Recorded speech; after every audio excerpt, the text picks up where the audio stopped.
Olá, tudo bem? Como é que você está? Espero que você tenha tido uma ótima semana. Espero que a sua semana tenha sido edificante. Já fazem 3 semanas que nós estamos aí em quarentena, né? Esse é o nosso terceiro culto. Seja bem-vindo. Espero que você tenha uma experiência edificante hoje aqui conosco. Eu queria compartilhar algumas coisas com você antes da gente começar, para você entender que isso é estranho para todo mundo, né? Eu acho que a minha quarentena vai para 20 e poucos dias já. E as coisas estão começando a tomar forma. Parece que a gente está se acostumando, mas ao mesmo tempo não quer que isso se perdure. A minha barba já está sem cortar, a minha filha está fazendo pulseira para eu usar na rua. Enfim, a gente vai se adaptando, as coisas vão acontecendo e a nossa esperança é que isso acabe logo, para a gente poder se reunir aqui, se encontrar. Mas eu queria te afirmar uma coisa, que eu passei um tempo pensando essa semana. De toda crise sempre vem uma inovação. Talvez essa crise que nós estamos passando seja a oportunidade para a gente se redescobrir como igreja. Então eu quero te convidar, por mais que isso pareça estranho, por mais que você esteja aí na sua sala, talvez com a sua família, naquela correria, eu quero te convidar para esse tempo você dedicar como se fosse o seu culto mesmo, para nós cultuarmos juntos. Hoje eu vou falar sobre as práticas dessa igreja perfeita que Jesus deixou, e uma delas é esse culto. Eu quero te convidar para meditar, orar conosco, cantar conosco, prestar atenção na palavra, se envolver, para que isso seja a sua experiência de igreja. Nós vamos começar com alguns louvores, como sempre. A gente preparou tudo para você, a letra está na tela, mas antes disso, eu vou deixar um tempo para você orar com a sua família. Normalmente, a gente faz uma oração daqui e as pessoas acompanham. Mas que privilégio é esse da gente poder orar em família? Então a gente vai dar uns 2 ou 3 minutos para você orar aí com a sua família. Logo depois disso, a gente volta com os louvores e depois a palavra. Um bom culto.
Mesmo que eu ande em meio ao frio, mesmo que eu vá correndo sem direção, e mesmo que eu me canse de lutar ou esperar algo acontecer, mesmo que eu me encontre em meio ao caos, eu sei que tudo continua sendo dele.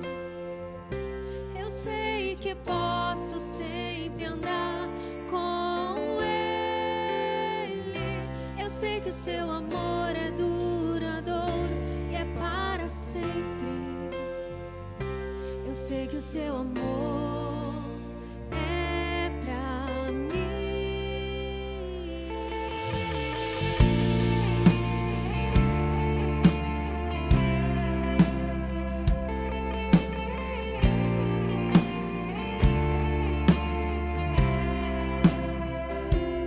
Mesmo que eu ande em meio ao fim, mesmo que eu vá correndo sem direção, e mesmo que eu me canse de lutar ou esperar algo acontecer, mesmo que eu me encontre em meio ao caos, eu sei que tudo continua sendo Deus. Eu sei que posso sempre andar com Ele. Eu sei que o seu amor é duradouro e é para sempre. Eu sei que o seu amor é pra mim. Tem tudo a ver com Ele. Com Ele eu sei pra onde eu devo ir. Tem tudo a ver com Ele. A cruz revela o seu amor por mim. E mesmo se eu me abalar, o teu amor vai sustentar tudo que há em mim. Tudo que há em mim. Tem tudo a ver com Ele.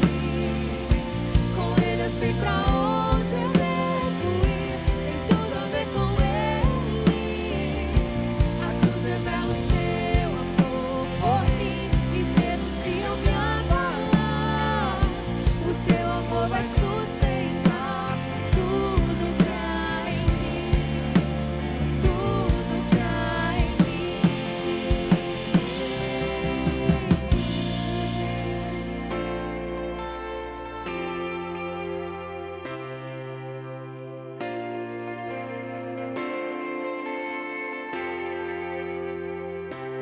Ainda que os montes se movam, ainda que as colinas sumam, o seu amor por mim permanecerá. Teu amor por mim permanecerá. Ainda que os montes se movam, ainda que as colinas sumam, o seu amor por mim permanecerá. Teu amor por mim permanecerá. Ainda que os montes se movam, ainda que as colinas sumam, o seu amor por mim permanecerá. Teu amor por mim permanecerá. Ainda que os montes se movam, ainda que as colinas sumam, o seu amor por mim permanecerá.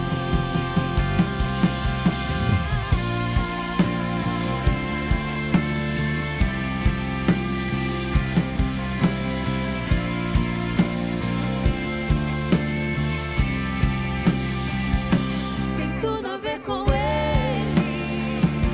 Com Ele eu sei pra onde eu devo ir. Tem tudo a ver com Ele. A cruz revela o seu amor por mim. E mesmo se eu me abalar, o teu amor vai sustentar tudo que há em mim. Tudo que há em mim. Tem tudo a ver com Ele.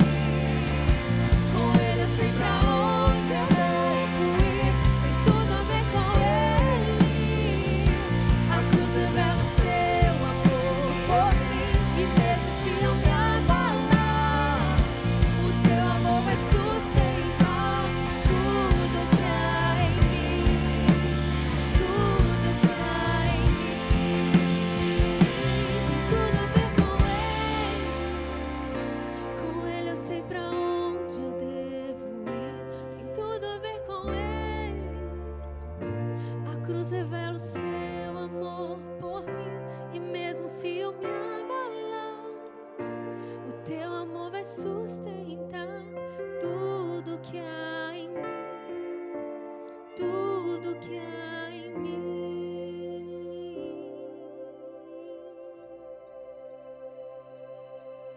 Nos rendemos a Ti, Espírito Santo. Nos rendemos à Tua presença, Jesus. Nós confiamos e cremos que os céus estão abertos sobre nós. Inunda-nos, inunda-nos, enche-nos.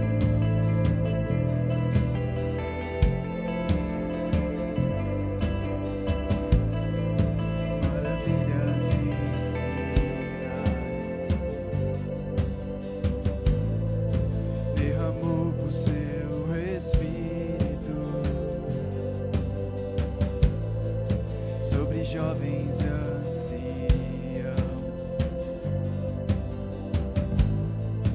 no poder de sua presença.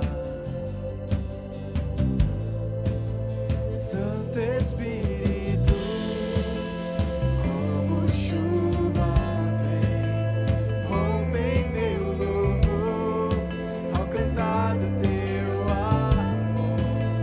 Santo Espírito, queima em meu ser quando clamo a ti, Senhor. Quando clamo a ti, Senhor.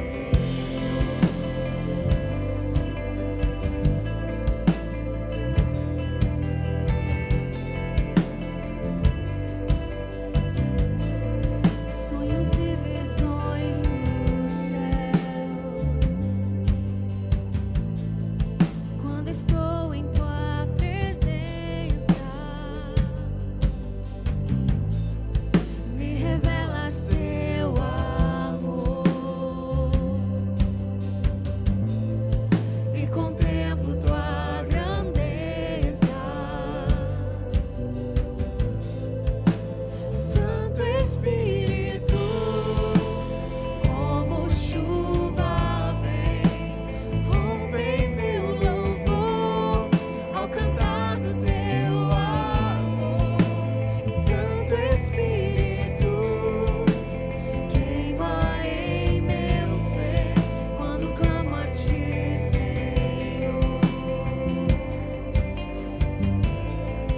Quando clamo a ti, Senhor. Quando clamo a ti, Senhor. Quando clamo a ti, Senhor.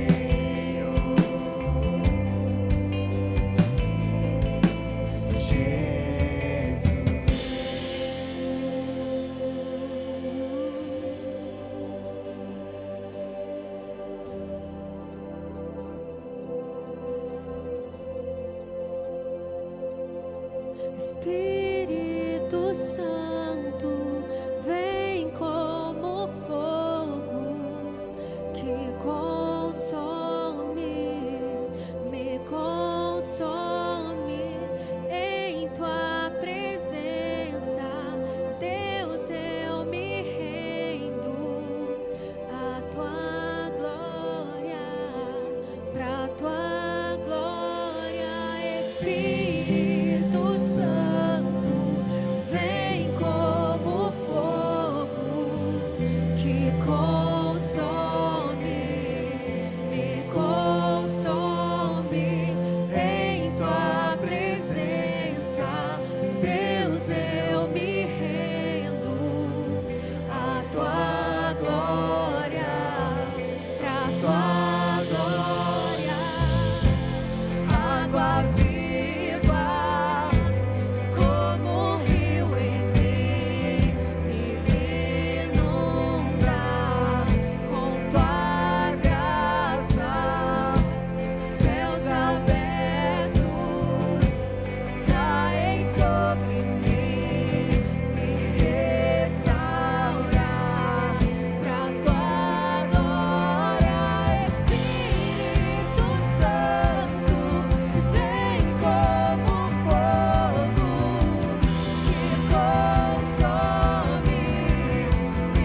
a tua vontade e nos rendemos às tuas verdades sobre nós. Declaramos a nossa confiança em ti, Jesus.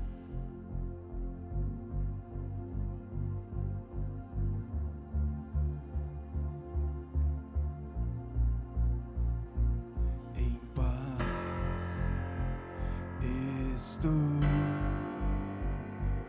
no controle está o Senhor. Em paz eu sei que as batalhas vencerei. Eu não temerei, estás aqui. Medo não há em ti. Eu não temerei, comigo estás. Minha alma acalmarás. Não temerei.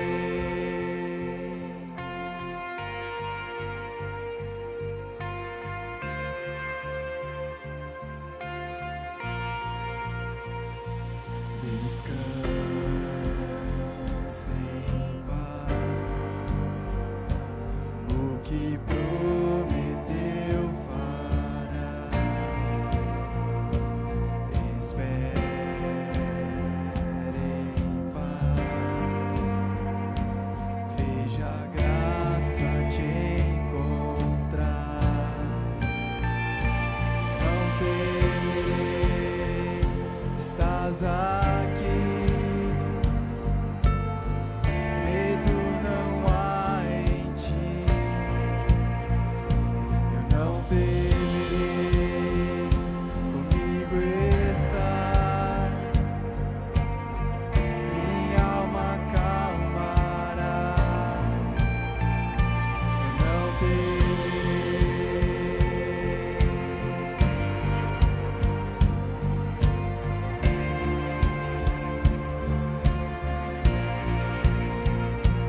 Não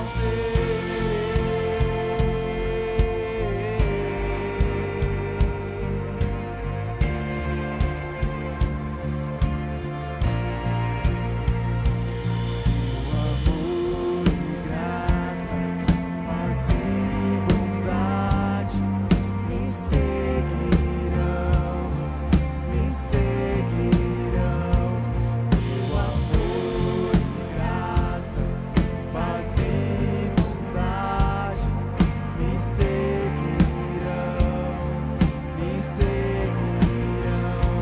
Teu amor e graça, paz e bondade me seguirão, me seguirão.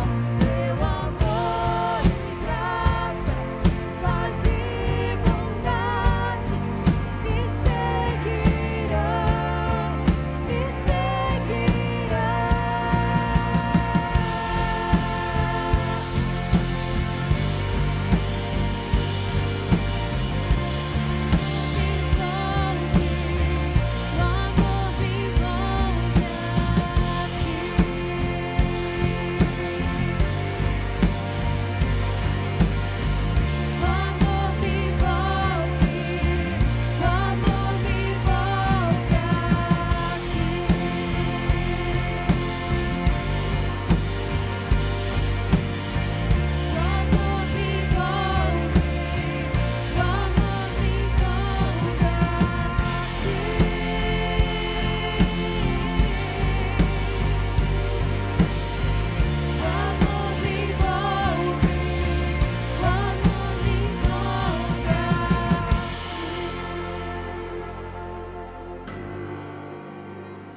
Pai, obrigado pela oportunidade de podermos te louvar na internet, em casa, com a nossa família.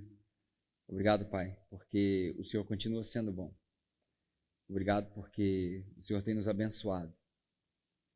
Pai, nós te pedimos que enquanto nós estamos enclausurados em casa, Pai, que o Senhor dê sabedoria para as equipes médicas, para os enfermeiros, para os cientistas, para que eles possam nos guiar nesse tempo, encontrar soluções para o nosso povo, para que nós possamos voltar ao nosso cotidiano, à nossa vida normal. Mas, acima de tudo, Pai, nós te pedimos que, ao passarmos por essa crise, nós saiamos dessa situação diferentes, transformados, valorizando a nossa igreja, valorizando a nossa comunhão, valorizando a amizade, a família, valorizando aquilo que o Senhor tem nos dado e talvez a gente nem perceba. Pai, obrigado por essas palavras que vão ser ditas agora, pela sua palavra, que o Senhor possa abrir os corações e preparar as mentes daqueles que vão ouvir e que todos nós sejamos edificados com a sua palavra, em nome de Jesus. Amém. Bom, mais uma vez, boa noite. Espero que você já tenha sido abençoado aí com os louvores que nós tivemos. É um prazer te receber. Se você está nos visitando aqui na capela, seja bem-vindo à nossa experiência chamada Capela na Sala. Você aí na sua sala, com a sua família, nós daqui. Nosso objetivo é que você se sinta à vontade e que quando nós passarmos desse momento onde nós estamos confinados, você possa vir fazer uma visita aqui na nossa igreja. Vai ser um prazer te receber. Se você estiver nos visitando, você pode deixar o seu comentário aí no canal do YouTube, ou você pode seguir os links que estão aí embaixo também. Vai ser um prazer entrar em contato contigo se você preencher esse formulário. E se você não está nos visitando, se você já faz parte da nossa família, é sempre bom te receber. É um sinal de que você está sendo edificado, alimentada, e é bom ter você conosco. Hoje eu quero tirar esse domingo, na verdade, eu queria tirar esse domingo, para falar da visão da nossa igreja. Todo ano, duas ou três vezes por ano, a gente tira um tempo para falar da visão da nossa igreja. Essa igreja, para quem não gosta de igreja, né?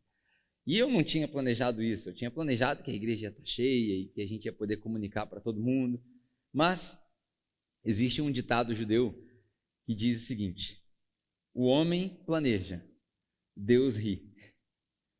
Na linguagem mais bíblica, Provérbios 19, diz que no coração do homem há muitos planos, mas é o propósito de Deus que prevalece. Então Deus quis que nós estivéssemos aqui, nesse momento, na internet, e talvez aproveitou dessa circunstância para a gente estar se comunicando dessa maneira. É um pouco diferente, mas eu acredito que o texto que eu vou usar já fala por si só. E é uma oportunidade para inspirar não só a nossa igreja, a capela, mas outras igrejas que talvez estejam paradas nesse momento, ou outras pessoas que não têm oportunidade de vir à igreja, já que é uma igreja para quem não gosta de igreja, e elas possam ser abençoadas também através dessa palavra. É uma oportunidade para inspirar todo mundo. E eu quero usar um texto, que eu já usei aqui várias vezes, que é Atos, capítulo 2. Enquanto você acha aí na sua Bíblia, eu quero te encorajar a procurar aí na sua Bíblia, Atos, capítulo 2. Nós vamos ler 5 versículos, do versículo 42 ao versículo 47. Essa é a ideia de hoje. Nós vamos debater em cima desse versículo. E antes da gente começar, enquanto você procura, uma das coisas que nós vamos falar nesse texto é sobre comunhão. Comunhão. Essa palavra comunhão é um dos 4 pilares que tem nesse texto, nesses 5 versículos. E é uma palavra que eu não sei se você sabe, é uma curiosidade para você já aprender já. Essa palavra comunhão, ela não existe no Antigo Testamento. Em momento nenhum, quando eles traduziram o Antigo Testamento para a língua grega e construíram aquilo que a gente chama de Septuaginta hoje, a palavra equivalente a comunhão, como a gente conhece, não existe no Antigo Testamento. Talvez, e aqui já é um insight para você, e já ir pegando da mensagem, talvez, porque no Antigo Testamento a ideia de religião era ir ao templo e entregar sua oferta. Já no Novo Testamento, a ideia de religião é ser o templo e ser a oferta. São duas coisas totalmente diferentes. A ideia de religião do Antigo Testamento é uma ideia transacional. Eu vou ao templo no dia do festival, no ano do festival, entrego a minha oferta, fiz a transação, marquei a caixinha, vou embora. Já a ideia de religião do Novo Testamento é uma religião encarnacional. Ela é para a vida toda, ela é todo dia, o tempo todo. Enquanto você vive, isso acontece. São 2 extremos muito diferentes.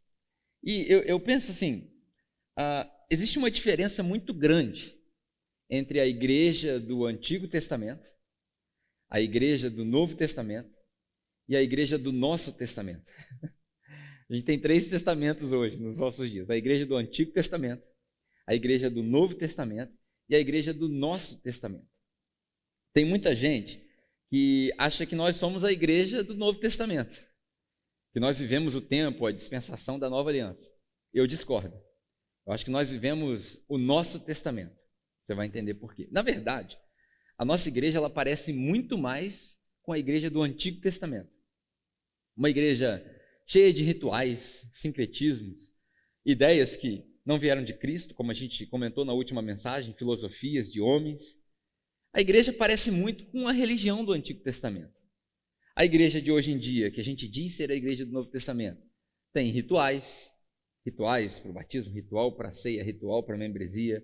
A igreja tem datas festivas, como existia a festa do tabernáculo, hoje tem festa disso, festa daquilo, conferência, tem até sala VIP para os palestrantes, como se fosse o Santo dos Santos, onde algumas pessoas somente podem entrar. A igreja tem sacerdotes, porque os pastores são elevados a um patamar que parece que é a única conexão com Deus, ao passo que Jesus diz que não há nenhum intermediador entre o homem e Deus, senão o próprio Cristo. Então a religião que nós temos hoje, a igreja que nós temos hoje, ela parece muito mais com a igreja do Antigo Testamento do que com a igreja do Novo Testamento. E a gente corre um risco muito grande nessa fase que nós estamos passando agora. É o risco de transformarmos esse padrão da internet, isso que você está vendo aqui agora, no novo padrão. Porque já fazem aproximadamente 1.800 anos que nós assumimos um padrão. A igreja do Antigo Testamento tinha um padrão, os judeus foram convertidos e carregaram muitos desses costumes para dentro da igreja do Novo Testamento.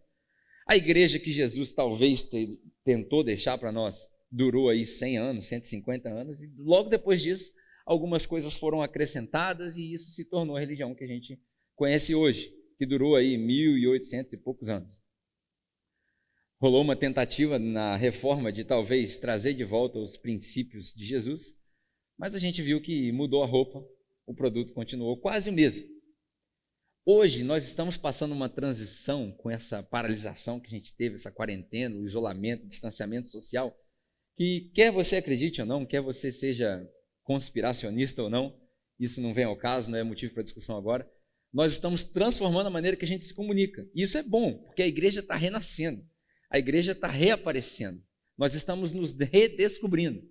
E nessa redescoberta, a gente está começando a ver que isso pode se tornar um padrão novo. O problema é que esse padrão aqui também não é o padrão que Jesus deixou. O padrão que Jesus deixou está no texto que nós vamos ler. A minha intenção hoje é tentar te inspirar a ser a igreja do Novo Testamento, não a do nosso Testamento, a do Novo Testamento. A minha intenção é rasgar o nosso Testamento, isso que a gente inventou e chama de igreja, e voltar para o Novo Testamento, para a igreja que nós lemos em Atos, que nós somos tão apaixonados, né? Ali você vai encontrar o que aqui na capela a gente chama dos 4 pilares da fé cristã, né? Os 4 pilares da igreja cristã. A nossa igreja, para quem não sabe, a capela aqui, ela foi plantada baseada nesse texto, Atos capítulo 2, do 42 ao 47. Nós vamos ler já já, mas você encontra aí 4 pilares: a dedicação aos ensinamentos dos apóstolos, a comunhão, a oração e ao partir do pão. Esses 4 pilares são as coisas que a gente pratica. É o retrato da igreja perfeita. Aí você vai dizer para mim assim, mas Pedro, não existe igreja perfeita. Existe sim, está aí na sua Bíblia. Essa é a descrição da igreja perfeita. E se Jesus deu a ordem para que nós fôssemos santos, como Deus, nosso Pai, é santo, eu vou usar as palavras de Jesus e transportar para a realidade da igreja. E se a igreja de Atos é perfeita, então nós devemos, pelo menos, tentar ser a igreja perfeita. Vamos conseguir? Não sei, mas isso não me impede de tentar. Essa é a fórmula da igreja perfeita. Atos, capítulo 2, versículo 42 ao 47. Eu vou ler brevemente, vou ler aqui na minha Bíblia contigo, você pode ler aí na sua, e aí depois eu quero falar dos destaques desse texto, as coisas que a gente consegue destacar. O texto fala o seguinte: Atos 2, 42 a 47. E eles se dedicavam aos ensinos dos apóstolos, à comunhão, ao partir do pão e à oração. Todos estavam cheios de temor, e muitas maravilhas e sinais foram feitos pelos apóstolos. Os que criam, eles... Rapaz, não estou enxergando nada. Os que criam mantinham-se unidos e tinham tudo em comum. Vendendo suas propriedades e bens, eles distribuíam a cada um conforme a sua necessidade. Todos os dias, eles partiam do pão no templo e nas suas casas. E juntos recebiam as suas refeições com grande alegria e sinceridade de coração. E diariamente Deus acrescentava aqueles que iam sendo salvos. Esse é o texto de Atos, talvez a sua Bíblia tenha uma versão diferente. Agora eu reparei que a minha Bíblia está ficando menor, as letrinhas, eu estou ficando velho. Mas esse texto tem 4 destaques. E eu já devo ter pregado umas 5 vezes mensagens com esse texto. Eu adoro esse texto porque para mim é o padrão da igreja perfeita. O primeiro destaque que eu quero fazer contigo hoje é da palavra dedicavam-se. Na sua Bíblia pode estar escrito eles perseveravam. Essa expressão no grego é uma expressão interessantíssima, porque passa despercebido quando a gente lê. A gente tem uma ideia de dedicação muito diferente do que esse texto quer passar para nós. Essa palavra, na verdade, significa se entregar por inteiro. Prestar atenção quase que 24 horas. É um exercício da sua vida, é entregar sua vida. Mas Pedro, você está falando então que eu tenho que viver só disso? Porque foi o próprio Jesus que disse, quem quiser me seguir precisa contabilizar o custo. E se você quiser me seguir e não colocar Jesus, ou se você não me colocar na frente do seu pai, da sua mãe, do seu irmão, da sua irmã, esposa, esposo, filhos, até mesmo a sua própria vida, você não é digno de me seguir. Então a gente precisa se dedicar, sermos devotos, perseverar. Eles perseveravam. E eles perseveravam no quê? O que é essa igreja de Atos, essa igreja do Novo Testamento? Qual que era a razão da vida deles, o propósito da vida deles? A primeira coisa que a gente vê no texto é que eles se dedicavam ou perseveravam nos ensinamentos dos apóstolos.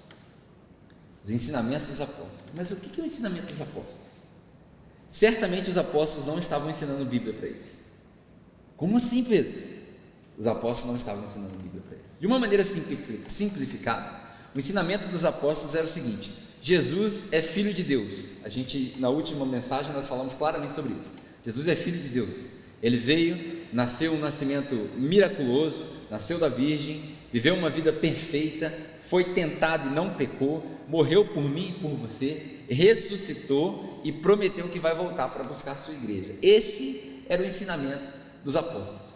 Mas na sua Bíblia, se você quiser estudar mais a fundo, quando você lê em grego, que é a língua que foi escrito Atos, você vai ler que Lucas, ele escreve uma palavra para o ensinamento chamada didaquê, que é de onde nós tiramos a palavra didática.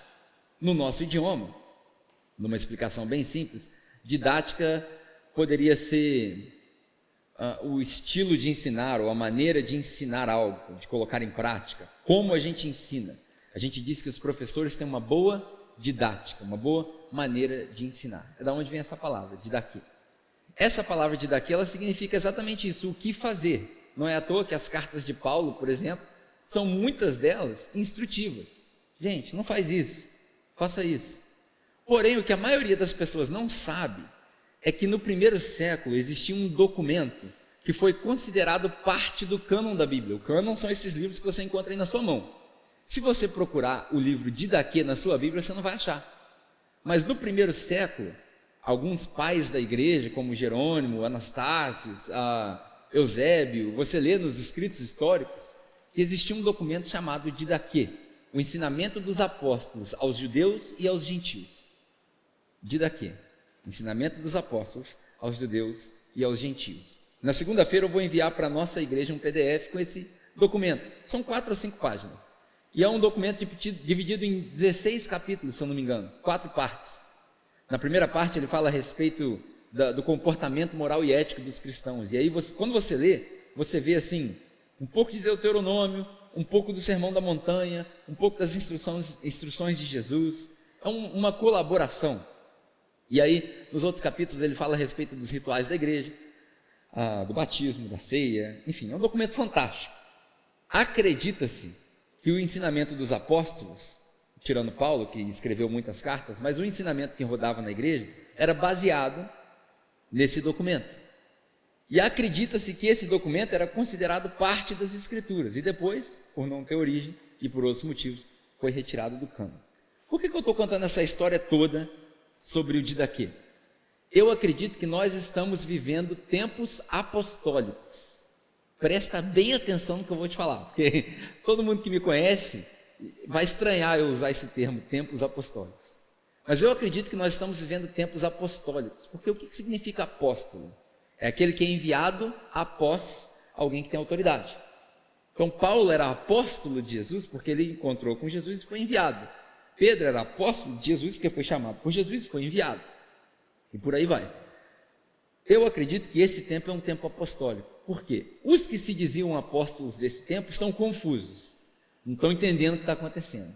E a internet está lotada de pastores e pregadores simples, humildes, tentando alimentar o rebanho de Deus através da internet. Nesse meio, vários apóstolos, várias vozes relevantes vão surgir. E nós temos a oportunidade fantástica de ensinarmos uma nova Didaquê. Uma nova, abre parênteses, velha Didaquê. Por que nova e velha entre parênteses? Porque ela não é nova em termos de ser original. Ela é nova porque faz muito tempo que a gente esqueceu ela. Quando Jesus deixou as instruções e a igreja se formou, e a gente lê esse retrato, essa narrativa em Atos que Lucas deixa para nós, a gente vê o retrato de como era a igreja no começo. E essa igreja se perdeu. Essa é a razão que muitas pessoas se desviaram da igreja, a igreja se perdeu.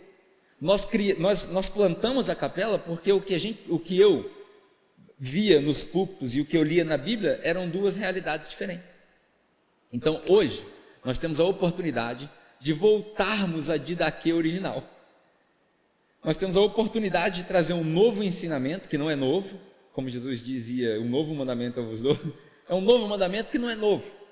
E através desse novo mandamento a gente pode ressurgir com a igreja da cinza, dos escombros que sobraram dessa igreja pós-moderna que está aí há 1800 anos, tentando se conciliar com o evangelho, né? Uma frase interessante da semana passada é que o software do evangelho não roda bem no hardware da igreja.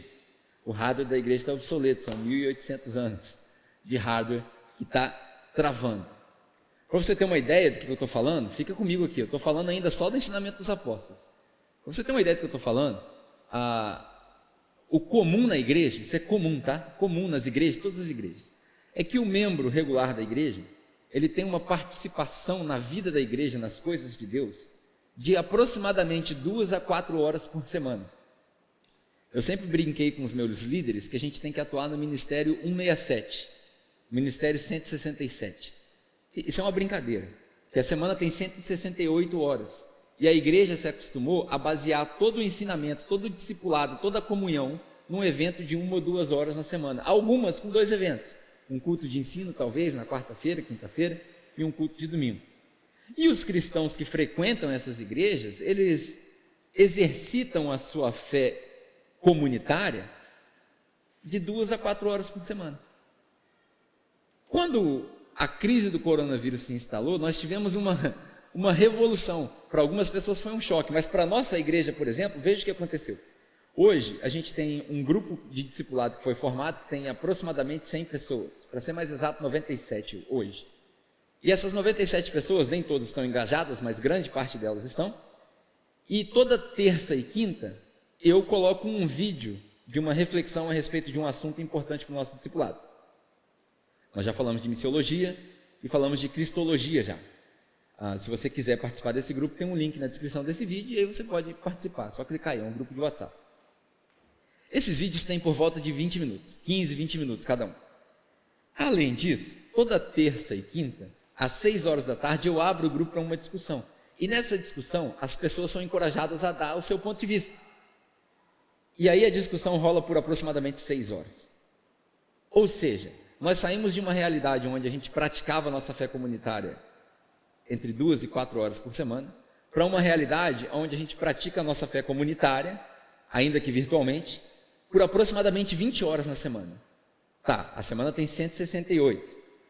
Se eu durmo 7 horas por dia, 7 vezes 7, faz as suas contas, eu não sou tão bom de conta assim, mas você tira essas 50 horas, 49 horas que sobram, vão te sobrar 100 horas. Se você usa 20 horas, você está usando 20% do seu tempo. Tá, 20% é pouco, mas para quem usava 2% do seu tempo, para as coisas de Deus, para a leitura bíblica, para a oração, para buscar a Deus, para estar em comunhão. Por isso eu acredito que nós estamos vivendo num tempo apostólico. E desse tempo apostólico nós teremos novos apóstolos. A gente precisa se dedicar. Minha pergunta para você é a seguinte: agora que você tem tempo, agora que é o tempo, quanto do seu tempo aí na sua casa, com a sua família, você está dedicando para buscar Deus? Nas últimas 2 semanas, tudo bem, talvez você precisou se adaptar, a vida não é mais a mesma, mas e agora? Qual é a desculpa que nós vamos dar?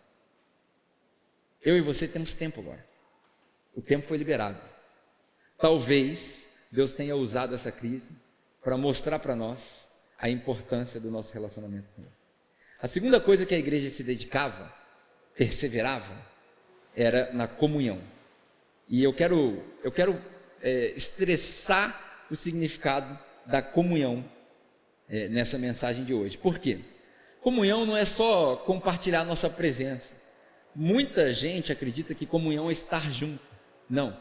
Comunhão é ser junto. É diferente. Comunhão é repartir mais do que só a nossa presença. É repartir aquilo que a gente tem. É repartir aquilo que nós somos. Isso é comunhão. E a gente parece... Eu li um livro há um tempo atrás chamado Social. E nesse livro, uma cientista, PhD, ela diz que a primeira necessidade do ser humano, ela não é fisiológica. Ela não é uma necessidade biológica. Ela é uma necessidade social. Porque quando o bebê nasce, as pessoas falam assim, qual que é a primeira coisa que o bebê precisa? Ele precisa de leite, ele precisa de colosso, ele precisa de... Não. Ele precisa de um adulto. Ele precisa de um adulto que vai pegar ele e vai cuidar dele. Nós somos seres sociais. Comunhão. A comunhão é muito mais do que só estar junto. Eu acho que Deus está usando esse momento para te mostrar o que é a verdadeira comunhão. Porque talvez a gente não possa estar junto, mas nesse momento que você está vendo essa mensagem agora, talvez Deus esteja trazendo à sua memória alguém que está precisando conversar em casa. E é a hora de você passar a mão no seu telefone, ligar para essa pessoa e falar, e aí, como é que você está? Quantas pessoas essa semana eu não tive a oportunidade de fazer isso? Ligar num vídeo aqui, e aí, como é que você está? E aquilo ser surpreendente. Para eles, para os judeus da igreja primitiva, a comunhão, ela ia muito mais além do entendimento que a gente tem. Essa palavra koinonia, que só aparece no Novo Testamento. Porque, como eu disse, no Antigo Testamento parecia que era uma ideia transacional, mas no Novo é encarnacional. Para eles significava o seguinte: primeiro, comunhão significa ter comunhão com Deus. Só que comunhão com Deus, entenda bem, para eles não era a minha comunhão do meu quarto. Isso é o momento da oração. Quando Jesus fala, vai para o seu quarto e seu pai que te vê no secreto, isso é oração. Mas a comunhão para eles era comunitária. Então eles precisavam estar juntos. E a maioria dos encontros deles acontecia em volta de comida. A gente vai chegar no partir do pão aqui. A comunhão que eles tinham com Deus, era comunitária.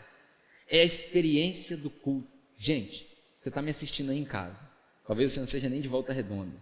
Mas se você era de alguma igreja antes de estar vendo esse vídeo, eu tenho certeza absoluta que você está sentindo falta do culto. Muitas vezes a gente, eu não fui no culto, eu não vou no culto, e tem uma desculpa, mas que falta eu estou sentindo do culto? Falta de ouvir os meus irmãos tocando violão. Tá, tudo bem que o nosso modelo é falho, o nosso modelo é distante, o nosso modelo ele é adaptado para a nossa sociologia, eu entendo tudo isso, mas que falta faz estar com os nossos irmãos? Muita falta. Essa semana eu lembrei de vários hinos, né? Esses hinos que a gente canta de bem-vindo na igreja, as coisas clichês. Que falta faz a nossa comunhão. Aqui na nossa igreja, o nosso café. Porque a experiência com Deus, ela é uma experiência comunitária. Porque no corpo de Cristo, um ora, um tem uma revelação, um fala de um jeito, fala em línguas, o outro interpreta, um prega, o outro administra. Isso é o corpo funcionando na sua perfeição. Sozinhos, mais do que nunca a gente consegue afirmar isso agora, sozinhos, nós não somos igreja. Esse momento que nós estamos passando agora é uma adaptação. Isso vai passar. E quando isso passar, eu quero te encorajar, nunca mais perca um culto.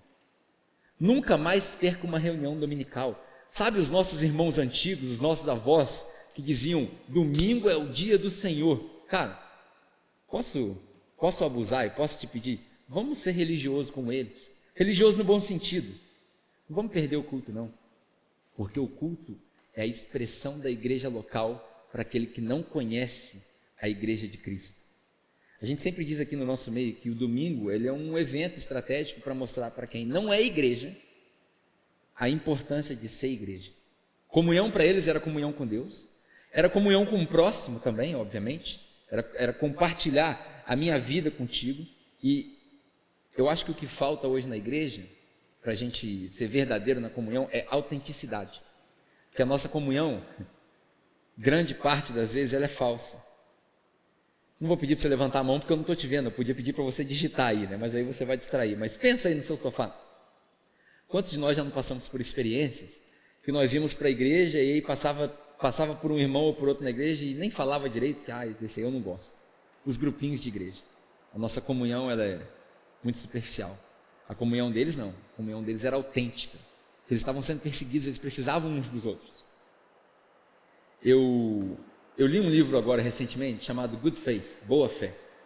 Um livro de 2 autores fantásticos. Não vou entrar em detalhes do livro, mas o livro é uma pesquisa de 2 PhDs e eles estavam pesquisando durante 10 anos nos Estados Unidos qual é a percepção que a sociedade tem dos cristãos. E a percepção que eles têm dos cristãos se resume em 2 palavras: irrelevantes e extremistas. Irrelevantes e extremistas. Por quê? Você precisa se perguntar, cara, o que está acontecendo com a igreja para nós sermos vistos como irrelevantes e extremistas. A gente precisa aprender a viver na nossa sociedade. Eu me lembro do exemplo de Daniel, por exemplo. Quando você lê na sua Bíblia, você vê que Daniel ele foi tirado da cidade onde ele vivia, dos costumes onde ele vivia, da família dele, e foi enviado para a Babilônia. E ele foi escravizado lá, ele foi vivendo um regime novo. E lá ele não conhecia nada, ele não conhecia as comidas, não conhecia os costumes, não conhecia o governo. Me parece que a igreja está presa no século passado. E nesse século nós vivemos numa, entre aspas, Babilônia digital, onde os costumes mudaram. Nós estamos prestes a viver uma era onde nós vamos ter que tomar decisões que nós nunca tomamos antes. E essas decisões que nós vamos tomar precisam ser baseadas nos ensinamentos de Jesus. Decisões que nunca foram tomadas antes, decisões a respeito de tratamentos de longevidade, parece que a ciência está brincando de ser Deus, decisões a respeito de inteligência artificial, decisões a respeito de distribuição de riqueza, decisões que nunca foram pensadas na nossa história como humanidade. Os cristãos precisam liderar isso. Nós vivemos numa Babilônia digital. Comunhão também é isso. E a comunhão também significa uma parceria. Eu preciso que você entenda isso. Hoje eu quis focar no ensinamento e na comunhão. Já vou passar pelo resto do texto. A comunhão, ela significa uma parceria. Quando os judeus usavam esse termo koinonia, eles também servia para parceria de negócios, quando os pescadores tinham negócios juntos. Meu irmão e minha irmã, eu estou te chamando não é para participar de uma religião, de uma igreja, é para fazer uma parceria comigo. É para fazer uma parceria na missão de Deus. A missão que Deus tem de vir ao encontro da humanidade. Eu e você somos parceiros de Deus e parceiros uns dos outros. O exercício que a gente tem aqui, claro, mais uma vez eu vou falar, a nossa igreja, que também é falha, também é caída. Uma igreja que parece que se debruça em cima da estrutura e isso não é o certo, não é o correto. Essa estrutura não é a igreja, a gente fala isso aqui direto. mas isso é uma parceria, porque a gente entende que a missão de Deus, o caminho que Deus faz em direção à humanidade, passa pela igreja local. Passa pela igreja local. E a igreja local é linda, cheia de defeitos, mas é linda. Não falte o culto. Enquanto eu preparava essa mensagem, eu me lembrei de uma canção, e todas as vezes as pessoas falam para eu não cantar, por razões óbvias. Mas eu queria te encorajar a refletir comigo nessa. É uma música muito simples, uma música antiga. Eu não sei quantos anos ela tem, mas é uma música antiga, chama Corpo e Família. A música começa mais ou menos assim, o cara fala: recebi um novo coração do Pai, coração regenerado, coração transformado. Pensa bem, coração que é inspirado por Jesus. Como fruto desse novo coração, eu declaro a paz de Cristo, te abençoo, meu irmão. A gente fazia assim na igreja, né?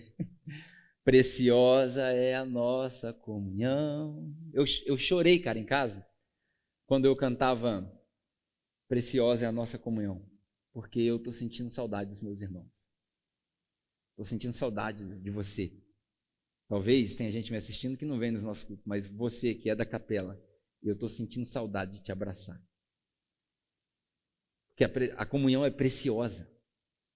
E aí a música termina, né? Somos corpo e assim bem ajustado, totalmente ligado, unidos, vivendo em amor, uma família, sem qualquer falsidade, vivendo a verdade de quê? De Cristo. Está entendendo? Uma família, vivendo a última frase dele, uma família vivendo um compromisso do grande amor de Cristo. Meu irmão, minha irmã, eu assumi um compromisso com você, da gente levar o evangelho juntos. Assume esse compromisso comigo. Vamos ser igreja juntos, compartilhar das coisas, nos dedicarmos aos ensinamentos dos apóstolos e à comunhão. São as duas coisas mais importantes que eu vi nesse texto, né? E depois ele fala a respeito de outras duas coisas, o partir do pão e a oração. Sobre o partir do pão, eu tenho para te dizer o seguinte: a mesa faz falta. A mesa faz falta. Eu sempre tive o costume de levar muita gente para minha casa, né? E o pastor Daniel Paikia, lá da Austrália, um dos pastores da nossa igreja, ele tem uma frase muito interessante que ele diz o seguinte: a mesa, ela é mais importante do que o palco. Eu não disse que a mesa é tão importante quanto o palco. Eu disse que a mesa é mais importante do que o palco. Se não tiver palco, mas tiver mesa, tem igreja, tem discipulado. Agora, se só tiver palco e não tiver mesa, não tem igreja. Porque do palco, você forma no máximo uma audiência. No máximo. Agora, na mesa, você forma família. E é isso que nós queremos ser. Uma família. Uma família. E um dos grandes defeitos da igreja de hoje é que a igreja se tornou dependente do palco. Nessa quarentena que nós estamos vivendo, quantas igrejas você deve ter feito a sua diligência? E quantas igrejas não tiveram a audácia de botar uma câmera aqui na frente e reproduzir o que acontece no culto para a câmera? Tá, e eu me incluo nelas. A gente não sabe o que está fazendo ainda. A gente ainda está perdido. Porque isso aqui não é o padrão. A igreja nunca foi feita para ser online. Online é uma alternativa. Online é uma ferramenta. Não é igreja. Não é igreja. A igreja é isso, um corpo unido, ajustado, alinhado. A igreja precisa tocar um no outro. Isso é igreja. Nesse exercício, que nós reproduzimos também, né? A gente viu que muitas das igrejas são raras as igrejas originais. Na vasta maioria, as igrejas são uma cópia de um modelo. A gente tem talvez aí 20, 30 igrejas ao redor do mundo que são modelos para nós, que a gente pode dar o nome aí, tanto no Brasil quanto fora, e aí a gente meio que copia esses modelos. E a gente esquece que a igreja é um exercício contextualizado. Tem que ser um exercício indígena, nativo. Não faz sentido. Por exemplo, na crise do coronavírus, a gente viu que não faz sentido importar soluções, porque a solução que foi aplicada na Suécia, na França, na Holanda, na Alemanha, não funciona no Brasil, porque são culturas diferentes, climas diferentes, povo diferente. Se na crise da saúde não funciona, se na crise da economia não funciona, o que nos faz crer que na igreja funciona? E aí a gente vive já há séculos uma igreja americanizada, uma igreja cópia. A igreja precisa ser autêntica, a igreja precisa ser relevante e a igreja precisa ser fiel. Nesse tempo a gente está vendo que a igreja não vai ser mais julgada pela quantidade de pessoas que tem, porque isso é irrelevante. A igreja com 1000 pessoas ou com 100 pessoas, dá no mesmo. As igrejas vão passar a ser julgadas agora pela sua relevância e pela sua fidelidade. Relevância quer dizer o quê? Quão melhor é a sua vida por você estar na igreja. Sua vida ficou melhor quando você veio para a igreja? Não estou falando de melhor de carro, de prosperidade, não. Estou falando de paz, equilíbrio, esperança de vida eterna. Se a sua vida ficou melhor, a igreja é relevante. Se a sua vida não melhorou, a igreja é irrelevante para você. Você precisa questionar o que essa igreja está fazendo para você, ou por você, ou com você, ou através de você. E a igreja precisa ser fiel ao seu chamado. A igreja A não pode copiar a igreja B. A igreja A é a igreja A. A igreja B, a igreja B, são manifestações diferentes e Deus usa as duas. Faz muita falta comer com os nossos irmãos, faz muita falta estar junto. Não é à toa que Deus falou que não é bom que o homem estivesse só, mas esse é assunto para outro papo. Eles se dedicavam aos ensinamentos dos apóstolos, à comunhão, ao partir do pão, e eu acredito que Deus está preparando também, da mesma maneira que nós estamos vivendo um tempo apostólico, eu acredito que nós estamos nos preparando para um partir do pão santo. A igreja vai entender que o partir do pão não é a ceia da igreja. O partir do pão, já faz tempo que eu queria ensinar isso para a nossa igreja. O partir do pão não é o copinho de vinho e o pedacinho de pão de forma ou de creme cracker que você come na igreja, ou a hóstia da igreja católica. Não, isso não é comunhão, isso não é partir do pão. A ceia que Jesus fez referência é uma janta do judeu. Toda vez que você janta na sua casa, faça um esforço para trazer pessoas para perto de você, para junto de você. E à semelhança dos judeus convertidos e dos gentios convertidos, essa refeição, que era chamada da refeição água, na qual alguns cristãos se reuniam e faziam um culto, o culto deles era ao redor da mesa, porque eles partilhavam, porque eles entendiam, para que eles pudessem ter o alimento, alguém serviu de alimento na cruz, isso é uma metáfora. E aí essa refeição, essa sim, é a ceia que Jesus mandou fazer em memória dele, até que ele voltasse, para que nós ceiássemos com ele. É uma janta na sua cultura, no seu contexto. E ali, cara, os judeus convertidos, os gentios convertidos, o que eles faziam ao redor da mesa? Eles falavam a respeito da pessoa de Jesus e da obra de Jesus. Nas próximas semanas eu vou fazer uma minissérie aqui de 2 partes, que coincidentemente caiu nessa data, que fala a respeito da pessoa de Jesus e da obra de Jesus. Era isso que se falava ao redor da mesa, como Jesus é bom, o que ele fez por mim, como ele me salvou, como ele me tirou do buraco, da lama, do pecado, da morte. Essa é a refeição ágape, essa é a ceia. Talvez, eu vou falar um negócio aqui, irmãos, entenda bem o que eu vou falar. Talvez essa seja a hora da gente, de uma vez por todas, esquecer os rituais. Porque você está sentado na sua casa agora, tem igreja no Brasil discutindo se deve ter ou não deve ter ceia. Gente, tem ceia todo dia na sua casa. A gente não tem por que se prender a um ritual. Talvez seja a hora da gente entender toda essa mistificação que existiu a respeito da ceia, do batismo. Isso são símbolos que nós carregamos com todo respeito na tradição da nossa igreja, mas eles são símbolos, eles apontam para uma realidade. O batismo de verdade é o batismo em Cristo. O batismo das águas é um símbolo. A ceia de verdade é a sua ceia na sua casa e não um ritual na igreja. E todos os outros rituais da igreja são só símbolos e mais nada. Eles se dedicavam aos ensinamentos dos apóstolos, à comunhão, à oração e ao partir do pão. A gente falou de partir do pão e eu quero falar para você de oração. Eu tinha um mentor que ele dizia o seguinte: você precisa orar até que você ore. Eu nunca entendi isso, até estar preso em casa agora. Porque quando a gente tem compromisso na rua, a gente ora de manhã, na hora de sair ou na hora de dormir, ora ali por 2 minutos e precisa sair. Mas quando a gente não precisa sair, acaba a oração, acabam as palavras e aí você fala, tá, mas e agora? Ora mais um pouco, ora mais um pouco, ora mais um pouco. Orar sem cessar. Agora nós vamos começar a entender o que é oração. Talvez agora a gente comece a ouvir Deus.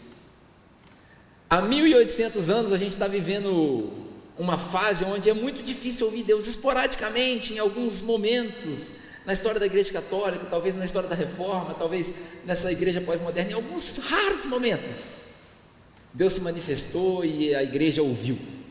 Talvez agora você consiga começar a ouvir Deus para a sua vida, que agora você tem tempo de orar. E quando eles oravam, é interessante, eles se dedicavam a essas coisas e os milagres aconteciam no meio deles. Aconteciam vários milagres através das mãos dos apóstolos. Você sabe qual que é o milagre de hoje? Eu vou te falar qual que é o milagre de hoje. O milagre de hoje não é necessariamente curar um enfermo, porque isso Deus faz, Deus já provou que pode fazer e a gente vê isso até hoje. Quantas vezes aqui na nossa igreja a gente faz aquela oração, Deus, surpreende a equipe médica, e aí no dia seguinte o relatório é diferente e a gente está dando glória a Deus. Isso aí Deus faz. Mas o milagre de hoje é você pagar a conta do seu irmão que venceu e ele não pode pagar. O milagre de hoje é você tirar do seu dinheiro e levar para comprar uma cesta básica para um irmão que está sem trabalho.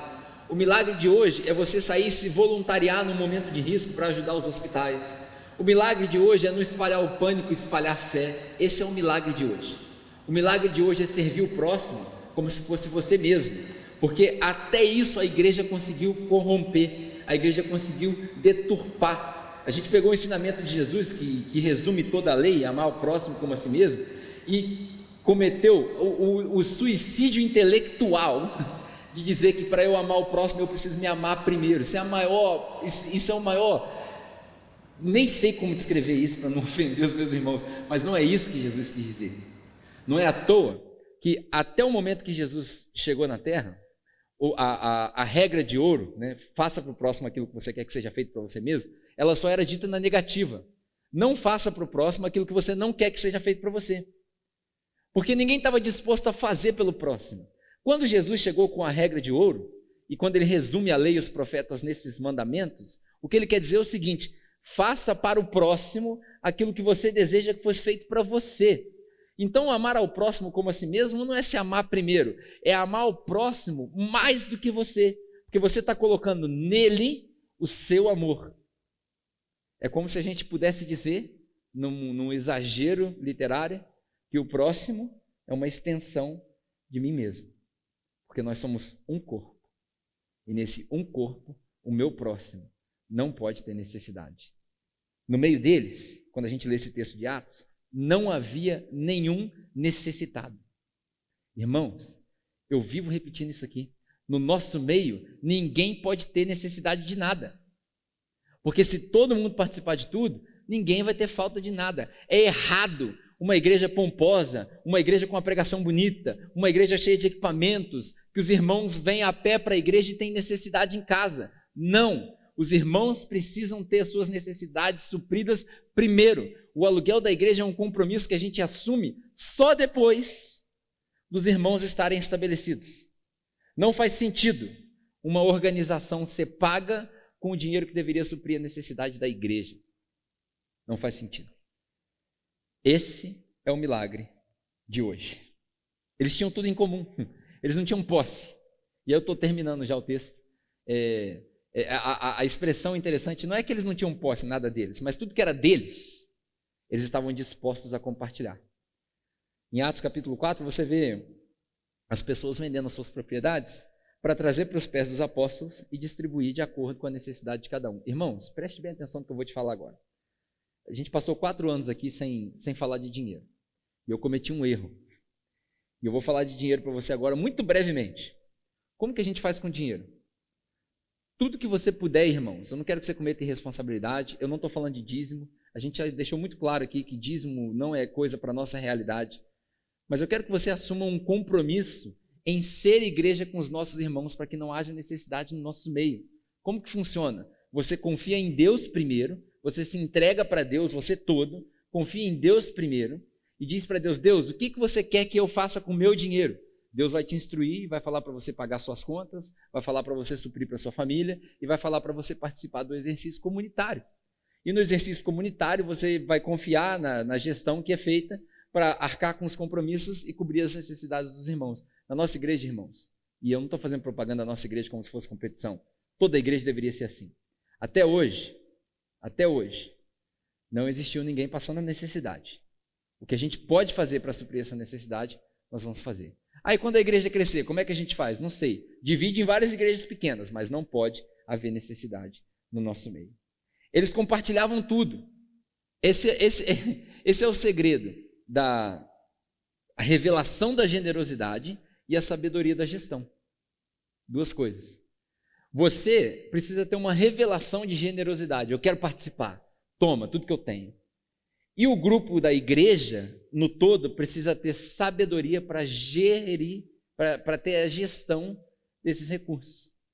Para a gente não colocar, como é a expressão? Colocar a carroça na frente dos bois. Eles repartiam tudo. E a igreja era a igreja no templo e a igreja em casa. Diariamente eles iam aos templos, ou ao templo, e nas suas casas eles se reuniam. Isso é uma ilustração interessantíssima para nós hoje. E eu vou acabar com isso. Eu vou finalizar com isso. Hoje, a gente não tem oportunidade de ir aos templos, mas a gente tem a oportunidade de aprender da palavra de Deus em casa. A nossa igreja, como eu já mostrei aqui, passou por um crescimento de quase 300% no aproveitamento do nosso tempo com Deus. Você tem a oportunidade de fazer em casa. Em breve, isso aqui vai acabar. Em breve esse modelo vai acabar. E você vai poder vir aqui de novo. Irmãos, não deixe de cultuar. Como diz o texto de Hebreus, não esqueçam de se reunir e de cultuar com seus irmãos, seja na praça, seja na sua casa, ou seja no templo. Já que nós temos não é extremamente necessário, mas já que nós temos vamos utilizar da melhor maneira para levar essa mensagem para outras pessoas. Eles se reuniam nos templos e se reuniam nas casas. E por último, como que o texto finaliza? Deus acrescentava diariamente aqueles que iam sendo salvos. Irmãos, a igreja não precisa ser atrativa. Jesus é atrativo o suficiente. A igreja não precisa ser pomposa. Jesus já tem todas as características necessárias para converter os pecadores e aqueles que vão ser chamados de acordo com o seu chamado. O que a gente tem que fazer é entender que Deus faz a parte dele quando a gente faz a nossa. O culto que a gente realiza funciona da seguinte maneira. Não é o culto que precisa ser trabalhado, cheio de mistérios para enganar as pessoas para elas participarem da igreja. Não. Nós realizamos o culto para agradar a Deus. E se esse culto agrada a Deus, Deus vai mandar a gente para ser salva. Porque eles vão ouvir a palavra, porque a fé vem pelo ouvir, e eles vão participar dessa comunhão, porque o mundo vai conhecer aqueles que são cristãos ou discípulos de Cristo, pela maneira que nós amamos uns aos outros. Então ele vai ver ao vivo e a cores, ele vai tocar, ele vai participar dessa comunhão, vai ouvir a instrução, vai desenvolver a fé e vai permanecer no nosso meio e vai começar a caminhar com Jesus. Quando Deus se agrada do nosso culto, ele faz a igreja crescer. Quando Deus se desagrada do nosso culto, ele faz a igreja diminuir, porque não é saudável. É simples assim. Então a nossa preocupação é o seguinte: nós nos preocupamos com a gestão da organização, né? A liderança da igreja se preocupa com a gestão da organização. A igreja inteira, todo mundo, se preocupa com o pastoreio da igreja, porque o pastoreio da igreja é função de todo mundo. O pastor guia as ovelhas, mas o pastoreio da igreja é função de todo mundo. Nós temos vários pastores na igreja. E Deus cuida do crescimento da igreja. Não caia na besteira de procurar uma igreja que está crescendo, está bombando. Porque a igreja está crescendo, está bombando, é porque Deus está mandando gente. E as outras realidades que a gente vê, isso aí é assunto para outro papo. No momento, irmão, eu quero te encorajar. Vamos fazer só o que Deus mandou fazer. Vamos nos dedicar a essas 4 coisas. Vamos nos dedicar. Agora é a hora da gente se dedicar, da gente perseverar no ensinamento dos apóstolos. Agora é a hora de perseverar na comunhão. Por mais difícil que seja dessa maneira virtual, persevere na comunhão. Liga para o seu irmão, participa dos grupos de conexão, doa do seu tempo, doa do seu dinheiro, doa da sua vida. Procura a necessidade, se voluntarie se você pode, se você não faz parte do grupo de risco. Persevere também no partir do pão. Se você não pode convidar ninguém para sua casa, porque nós estamos nesse distanciamento social por agora, para colaborar com o governo, cara, parte o pão com a sua família. Senta na mesa e fala de Deus. Senta na mesa e ora. Senta na mesa e chora. Senta na mesa e... Eu quero te fazer um desafio. Faça uma oração que deixe a comida pelo menos morna. Sabe aquela oração que a gente está orando, e o irmão ora tanto tempo que a comida está ficando fria? Não precisa ficar fria, mas pelo menos morna. Reflita na bondade de Deus. Dedique-se à oração, irmão. Você possa ser devoto à oração. Acorda de manhã, ora. De tarde, ora. Às 6 horas da tarde nós estamos orando pelo Brasil, ora. De noite, ora. Busca Deus em oração. Busca intimidade, porque Deus vai falar contigo. E aí quando a gente se reunir aqui de novo, sabe o que vai acontecer? Você vai vir cheio de palavra, você vai vir cheio de espírito de comunhão, se é que isso é uma expressão. Você vai vir cheio de vontade de partir o pão e você vai vir lotado do Espírito Santo, transbordando. Porque você orou, buscou e Deus falou. Porque se o meu povo buscar, eu ouço. Todo aquele que bate, a porta abre. São textos soltos? São, mas servem para nós hoje. Persiste, busca, ora, que Deus vai falar contigo. Essa é a igreja do Novo Testamento. Vamos deixar o nosso testamento de lado e vamos voltar a ser a igreja do Novo Testamento. Eu não faço parte de igreja nenhuma. Seja bem-vindo à igreja, para quem não gosta de igreja. Seja bem-vindo à capela. Você é bem-vindo no nosso meio. Aqui tem espaço para todo mundo. Preto, branco, rico, pobre, Bolsonaro ou Lula, alguém ou ninguém. Aqui todo mundo tem comunhão junto, tem respeito. Seja bem-vindo. Eu já faço parte de igreja. Cara, planta essa semente na sua igreja, então. Para que Deus dissemine essa igreja. Esse é o tempo apostólico de trazer uma nova instrução. A minha oração para você é que você seja abençoado com essa palavra e ponha em prática. Ponha em prática. E eu quero, por último, antes de eu dar alguns recados, eu quero orar por você. Eu não tenho como orar contigo, como a gente sempre fala aqui, mas eu quero orar por você. Uma oração rápida. Para 2 tipos de pessoas. Se você ainda não conhece Jesus como seu Salvador, se você ainda não tem um relacionamento com Deus, se você não confiou em Jesus para a sua salvação, eu quero te dizer que é muito simples. Você não precisa de oração mágica. Você não precisa de nenhum pré-requisito. Você só precisa se render. E a palavra diz, Paulo diz lá em Romanos, né, que todo aquele que crê com seu coração e confessar com sua boca será salvo. Na sua casa, no seu tempo, aí agora na frente da telinha mesmo, se você não conhece Jesus, você pode fazer uma oração básica, que é a oração: Deus, eu confio no Senhor, perdoa os meus pecados, daqui para frente eu quero viver como discípulo de Jesus. Está feito. Agora, se você já caminha com Jesus, eu quero fazer uma oração específica por você. É uma oração de abandono. Vamos orar? Pai, eu te peço que o Senhor tenha misericórdia da nossa igreja nessa fase, misericórdia da sua igreja, da igreja no Brasil e no mundo. Tem misericórdia de nós, Pai, para que nós possamos perceber o que o Senhor está fazendo. Em momento nenhum, de maneira nenhuma, eu quero pressupor que o Senhor é o causador desse caos, porque eu creio que o Senhor é bom o tempo todo, e que todos os seus planos são bons, e que tudo que o Senhor faz nos lidera para algo bom. Mas, Pai, eu te peço que o Senhor tenha misericórdia de nós e abra os nossos olhos espirituais, para que nós possamos enxergar aquilo que o Senhor está fazendo. Levanta no nosso meio novos apóstolos, no bom sentido, que tragam uma boa mensagem, a mensagem de redenção, a boa mensagem do Evangelho. Novos apóstolos que são veementemente contra a negociação do Evangelho. Pai, traz uma igreja saudável, uma igreja nova, uma igreja do Novo Testamento. Pai, traz de volta essa igreja que se dedica e persevera na oração, na comunhão, no partir do pão e no didaquê, no ensinamento dos apóstolos, na natureza, na vida, na morte e ressurreição do nosso Senhor Jesus Cristo. Pai, apaga de nós todo ritual, tira da nossa memória todo ritual e leva-nos de volta ao princípio mais simples da igreja, para que quando nós nos reunirmos, ainda que nesse ambiente que nós temos, nós nos ajoelhemos na sua presença e sejamos transbordados da sua presença, do Espírito Santo, para que a gente possa ter uma experiência sobrenatural e espiritual, Pai, contigo, nos nossos encontros. Em nome de Jesus. Pai, esse é um tempo em que nós estamos percebendo que a igreja pode explodir ou morrer. A minha oração é para que nós possamos explodir no bom sentido. A semelhança da igreja do Novo Testamento, que com a perseguição e com a diáspora espalhou o evangelho pelo mundo inteiro. Que esse enclausuramento, que esse confinamento, esse distanciamento social sirva para nos trazer mais perto do Senhor.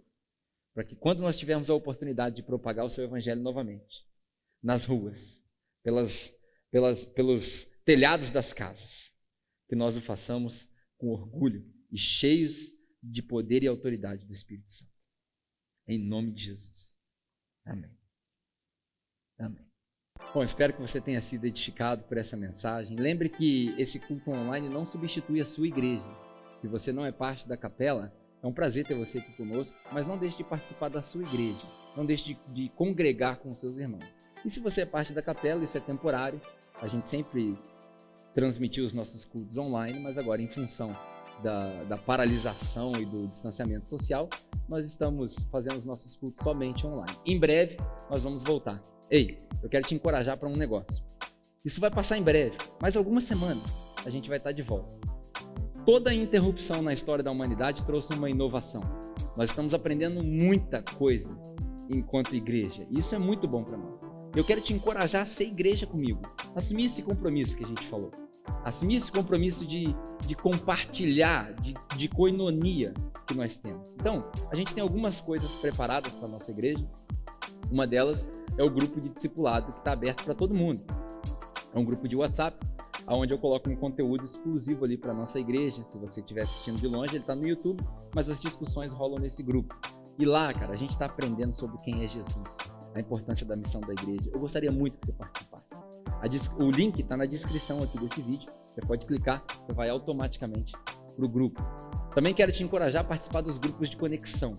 Porque para nós, o grupo de conexão é de fato a igreja. É onde você exercita de fato a sua comunhão, o partir do pão, você ora com os irmãos.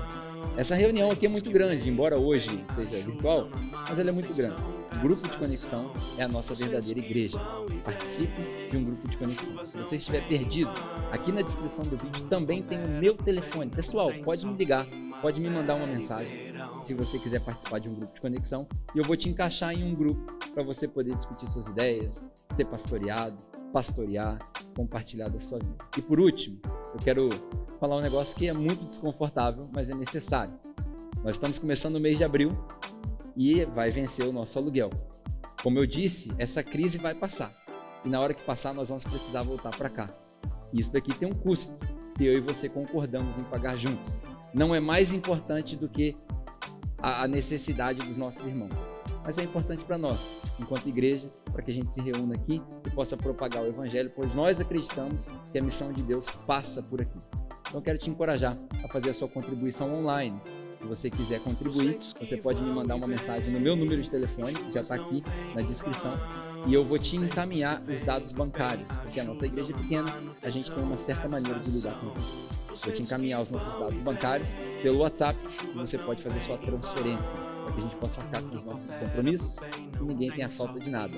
Até porque parte da necessidade que nós suprimos dos nossos irmãos sai do caixa da igreja. Você confia e nós administramos bem. Então não deixe de participar. No mais, irmãos, Deus te abençoe. Foi uma ótima semana e a minha oração é para que Deus te dê várias oportunidades de você compartilhar do evangelho e das boas novas de Jesus nesse tempo de paz. Deus te abençoe e até o próximo, se Deus quiser.